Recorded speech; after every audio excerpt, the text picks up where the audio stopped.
two farmers, Ramkishan and Gurcharan Singh, cultivates only 3 varieties of rice, namely Basmati, Permal and Naura.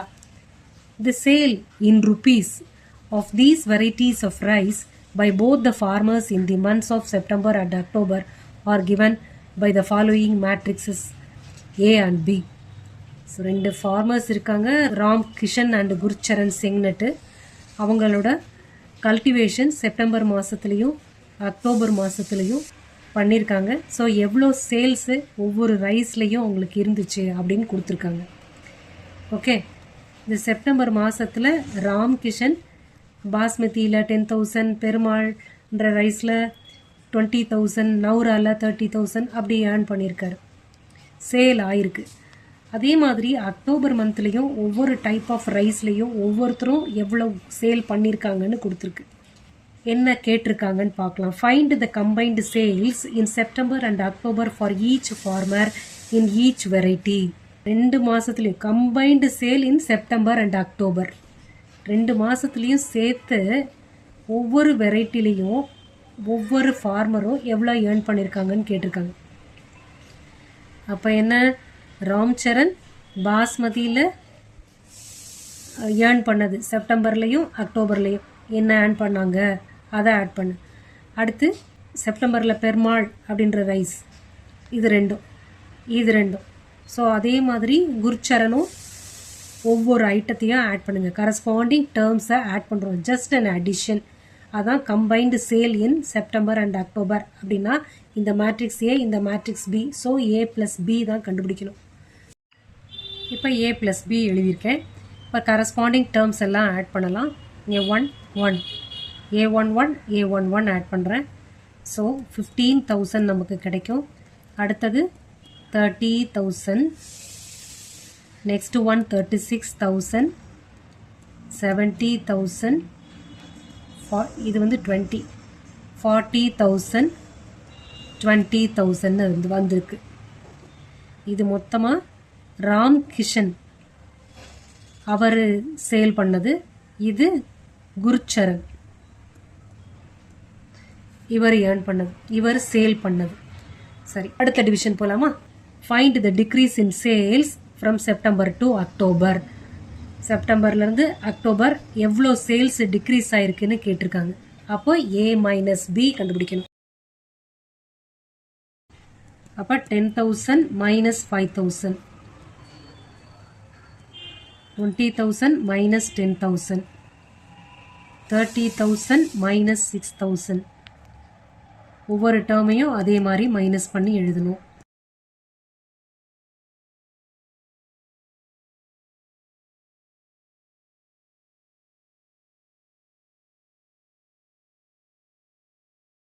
Subtract பண்ணலாமா? So இங்கே 5,000, இங்கே 10,000, இங்கே 24,000, இங்கே 30,000, 20,000, 0. So இதுதான் difference in sale.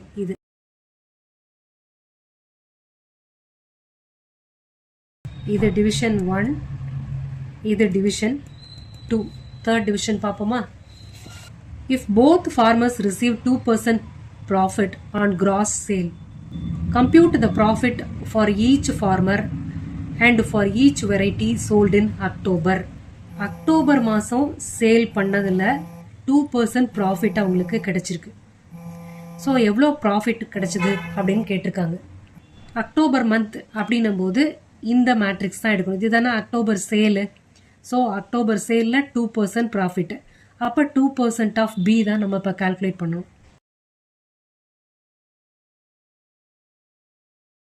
Profit for each farmer and for each variety.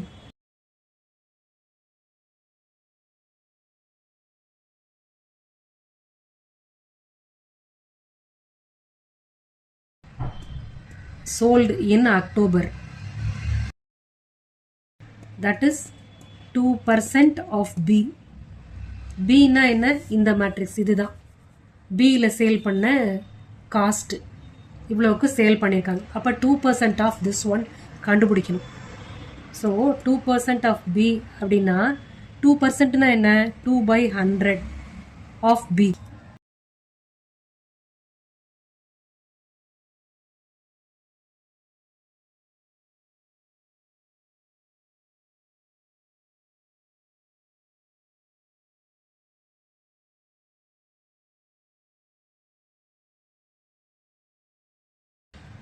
Point 2ஆல் multiply பண்ணால் எவ்வளவு? 0.2ன்னு போடுங்க. இல்லைன்னா இதே மாதிரி 2/100ன்னு போட்டு அது ஈஸி இன்னும் கால்குலேட் பண்ணுறதுக்கு. இந்த 0.2னே வச்சுக்க வேணாம், 50,000 × 2/100னே போடுங்க. அப்போ தான் நமக்கு கேன்சல் பண்ணுறது கொஞ்சம் ஈஸியாக இருக்கும்.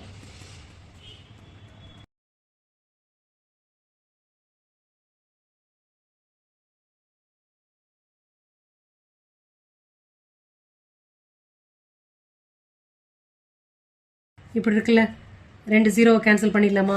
அப்போ எவ்வளோ வரும்? இது 50,000ல் 5,000 தான். இப்போ இங்கே 2 0 கேன்சல் பண்ணலாம். கேன்சல் பண்ணால் 50 × 2 அப்படின்னா 100ன்னு வருது. அடுத்தது இங்கே 2 0 கேன்சல் பண்ணுங்கள். 100 × 2 அப்படின்னா 200. இங்கே 2 0, ஸோ 120. அடுத்தது இங்கே 200 × 2 அப்படின்னா 400. இங்கே 200. இது ஈஸியாக இருக்கா?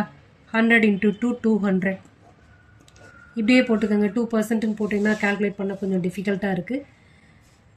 ஸோ இந்த rice basmati rice.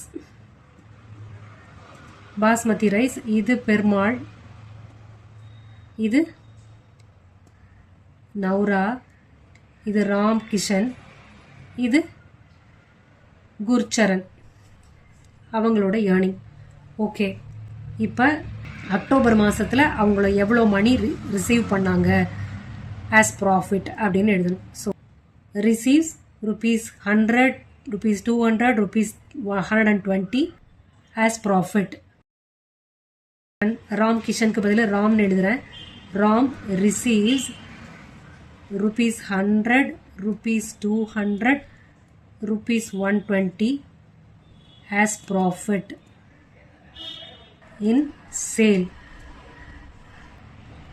for each variety in the October month. இதே மாதிரி குர்சரனுக்கும் எழுதணும்.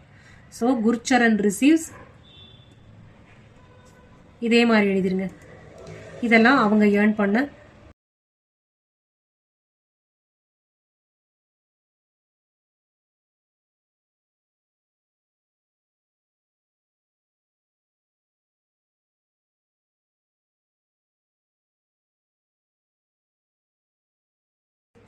புரிஞ்சுதா இந்த ப்ராப்ளம்?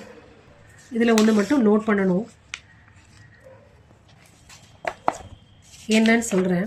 பாஸ்மதி, பெருமாள், நௌரா அப்படின்னு எழுதியிருக்குல்ல, இந்த மாதிரி டிஃப்ரெண்ட் வெரைட்டிஸ் இருக்கிறதெல்லாம் காலமாக தான் எழுதணும். வேர்ட் ப்ராப்ளமில் இந்த மாதிரி கேட்பாங்க.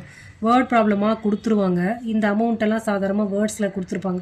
ஸோ அப்போ நீங்கள் என்ன பண்ணுவீங்க, வெரைட்டின்னு கொடுக்கும்போது இப்படி போயிடணும். ஓகே, காலம்க்கு அதை சூஸ் பண்ணிக்கணும். டிஃப்ரெண்ட் நேம்ஸ் வர்றதெல்லாம் இந்த மாதிரி சூஸ் பண்ணிக்கணும். ரோக்கு வந்து இந்த மாதிரி, இது ரோ அப்படின்னா நேம்ஸ் தானே, இப்படி எடுத்துக்கணும். இல்லைன்னா ப்ரைஸஸ் அந்த மாதிரி இருக்கிறதெல்லாம் ஒரு இதாக எடுத்துக்கணும். புரியுதா? வெரைட்டின்னு எடுக்கும்போது தனித்தனியாக காலமாக எடுத்துக்கோங்க. ருப்பீஸ் அப்படின்னு வந்துச்சுனாக்கா அது மட்டும் வச்சு ஒரு மேட்ரிக்ஸ் இருக்குது, அது மட்டும் வச்சு ஒரு ப்ராப்ளம்லாம் இருக்குது. ஸோ இதான் நீங்கள் நோட் பண்ணிக்க வேண்டியது.